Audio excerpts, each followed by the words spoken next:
Samsung Galaxy Tab S10 Plus ini didesain buat yang nyari tablet Android premium dengan performa dan kualitas layar yang jempolan. Chipsetnya sekelas Dimensity 9300 Plus 4 nanometer, layar 12,4 inch Dynamic AMOLED 2X 120Hz, dan dalam paket pembeliannya kalian udah langsung dapat stylus pen dan smart keyboard case yang premium dan tinggal plug and play. Sehebat apa sih tablet terbaru Samsung yang dijual seharga 17 jutaan ini? Sebelum bahas lebih jauh, kita intip dulu kemasan bawaannya. Di dalam box ini berisi unit tablet yang masih terwrapping, dan di bawahnya ada S Pen bawaan yang bisa langsung ditempelin di bodi belakang tabletnya. Lalu ada dua box kecil yang berisi kabel data USB-C to C, terus ada SIM tray hingga kitab-kitab bawaannya. Palingan tetap adapter chargernya aja nih yang tetap nggak include, padahal tablet ini support tuh sampai 45 watt fast charge. Terus di box satunya ini jelas isinya adalah smart keyboardnya, yang ternyata isinya tuh ada dua bagian yang terpisah. Yang satunya bisa langsung ditempelkan di bodi belakang tablet, dan yang satunya lagi adalah bagian keyboardnya. Cara pasangnya juga simpel dan mudah. Terus kalau udah dipakein gini, jadi berasa kayak pakai case yang sekaligus bisa jadi mode laptop ketika keyboardnya digunakan. Jadi kalau beli Samsung Galaxy Tab S10 Plus ini, kalian nggak perlu lagi tuh nyari aksesoris tambahannya. Karena selain dapat tabnya, aksesoris pendukung seperti smart keyboard case-nya ini udah langsung include pada paket penjualannya. Oke, balik ke tabnya dulu nih. Bagian belakangnya finishingnya matte, solid dan nampak garis putih untuk menempelkan S Pen, serta setup dual kamera di sudut atas. Nampak juga garis-garis antena di bagian atas dan bawah. Bodi belakangnya ini berbahan aluminium yang kokoh dan build quality-nya premium dan kelas flagship. Untuk handheldnya, jika tanpa dipakein case gini sih terasa tipis untuk sebuah ukuran tablet yang punya kapasitas baterai 10.090 mAh. Terus untuk bezelnya pun terasa pas, tidak terlalu tebal namun juga tidak terlalu tipis, sehingga masih menyisakan ruang agar tidak mudah tersentuh telapak tangan ketika dipegang dengan kedua tangan secara bersamaan. Layarnya sudah super lega nih, mendukung fitur HDR10+, yang kualitas layarnya sih udah nggak perlu diragukan lagi. Menonton video YouTube gini jelas sudah enak banget, apalagi punya 4 speaker yang stereo, ditambah sudah ditune by AKG, yang tuh kualitas suaranya udah tergolong mantap dan pas banget nih untuk kebutuhan multimedia on the go.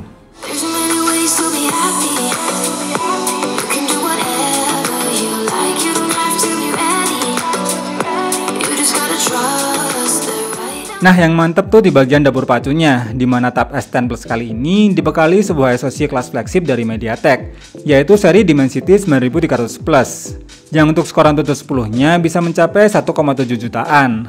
Terus untuk storage testnya pun bisa mencapai 180 ribuan, yang berarti udah pakai UFS generasi keempat.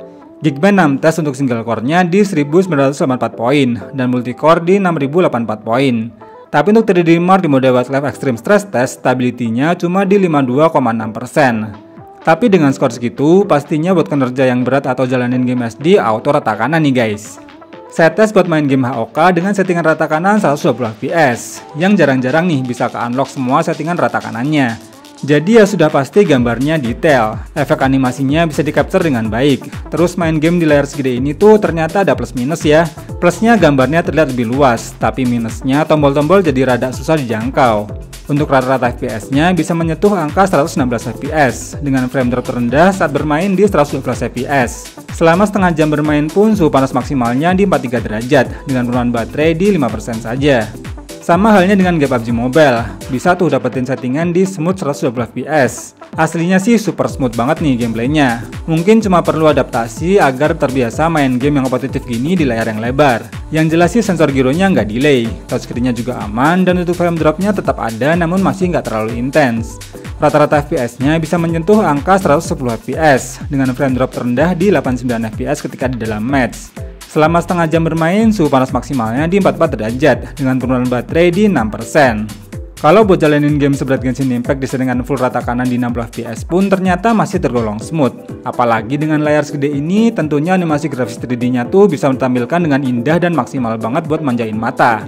Overall, gameplaynya masih enak banget, tapi tetap perlu adaptasi di bagian tombol, yang memang jadi agak susah kalau layar selebar ini. Rata-rata FPS-nya bisa menyentuh di angka 55 fps, dengan frame drop terendah di 29 fps. Selama setengah jam bermain, suhu panas maksimalnya di 45 derajat, dengan penurunan baterai di 7%. Baru deh tab sekencang ini nyerah sama game super berat Car X Street. Ketika saya tes pakai settingan rata kanan dengan mode FPS di mode Unlimited. Susah banget tuh buat dapetin FPS di angka 60. Walaupun untuk animasi grafis 3D-nya beneran terasa halus, dan efek ray tracing-nya pun juga lumayan berasa. Namun gameplaynya terasa sangat berat. Rata-rata FPS-nya hanya bisa menyentuh di angka 25 FPS, dengan frame drop terendah di 15 FPS. Selama setengah jam bermain, suhu panas maksimalnya di 45 derajat, dan turunan baterainya di 7%. Kesimpulannya, untuk sebuah tablet kelas high-end yang dijual dengan harga 17 jutaan, dalam hal performa jelas sudah nggak perlu diragukan. Terbukti makin kesini, ternyata chipset kelas atas buatan MediaTek yang diracik oleh Samsung ini pun tetap bisa melibas game-game berat yang populer, hingga bisa mengaktifkan mode refresh rate tertinggi mencapai 120 fps. Kalau kalian memang gamer sejati dan pengen tablet Android yang powerful dan kenceng buat gaming, jelas ini adalah pilihan yang tepat untuk saat ini. Buat yang tertarik membeli Galaxy Tab S10 Plus ini, linknya ada di kolom deskripsi. Terima kasih sudah nonton video sampai habis, semoga bermanfaat. Irul pamit dan sampai jumpa lagi di video berikutnya.